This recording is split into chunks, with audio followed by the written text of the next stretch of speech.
কাশীপুর বাগানে ভক্ত সঙ্গে ঠাকুর শ্রীরামকৃষ্ণ। দশম পরিচ্ছেদের দ্বিতীয় অংশ। বুদ্ধদেবের দয়া ও বৈরাগ্য ও নরেন্দ্র। শ্রীরামকৃষ্ণ নরেন্দ্রপতি। ওদের বুদ্ধদেবের কি মত? নরেন্দ্র: ঈশ্বর আছেন কি না আছেন এসব কথা বুদ্ধ বলতেন না, তবে দয়া নিয়েছিলেন।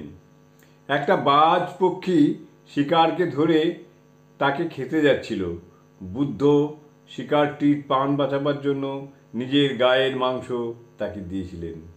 ঠাকুর শ্রীরামকৃষ্ণ চুপ করিয়াছেন।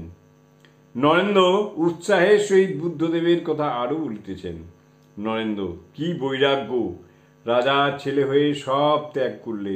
যাদের কিছু নাই, কোনো ঐশ্বর্য নাই, তারা আর কি ত্যাগ করবে? যখন বুদ্ধ হয়ে নির্বাণ লাভ করে বাড়িতে একবার এলেন, তখন স্ত্রীকে, ছেলেকে, রাজবংশের অনেককে বৈরাগ্য অবলম্বন করতে বললেন। কি বৈরাগ্য! কিন্তু এইদিকে ব্যাসদেবের আচরণ দেখুন।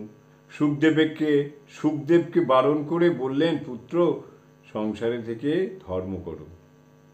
ঠাকুর চুপ করিয়া রয়েছেন, এখনো কোনো কথা বলিতেছেন না। নরেন্দ্র: শক্তি ফক্তি কিছু বুদ্ধ মানতেন না, কেবল নির্বাণ। কি বৈরাগ্য! গাছতলায় তপস্যা করতে বসলেন আর বললেন, ইহৈব শুষ্যতে মে শরীরম, অর্থাৎ যদি নির্বাণ লাভ না করি তাহলে আমার শরীর এইখানেই শুকিয়ে যাক। এই দৃঢ় প্রতিজ্ঞা। শরীরই তো বদমাইশ, ওকে জব্দ না করলে কি কিছু? শশী: তবে যে তুমি বলো মাংস খেলে সত্ত্বগুণ হয়, মাংস খাওয়া উচিত, একথা তো বলো। নরেন্দ্র: যেমন মাংস খাই তেমনি মাংস ত্যাগ করে শুধু ভাতও খেতে পারি। নুন না দিয়ে শুধু ভাত খেতে পারি। নুন না দিয়ে শুধু ভাত খেতে পারি। কিয়ৎক্ষণ পরে ঠাকুর শ্রীরামকৃষ্ণ কথা কইতেছেন, আবার বুদ্ধদেবের কথা ইঙ্গিত করিয়া জিজ্ঞাসা করিতেছেন। শ্রীরামকৃষ্ণ: বুদ্ধদেবের কি মাথায় ঝুঁটি?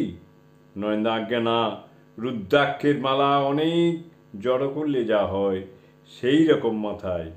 শ্রীরামকৃষ্ণ: চক্ষু? নরেন্দ্র: চক্ষু সমাধিস্থ। জয় ঠাকুর।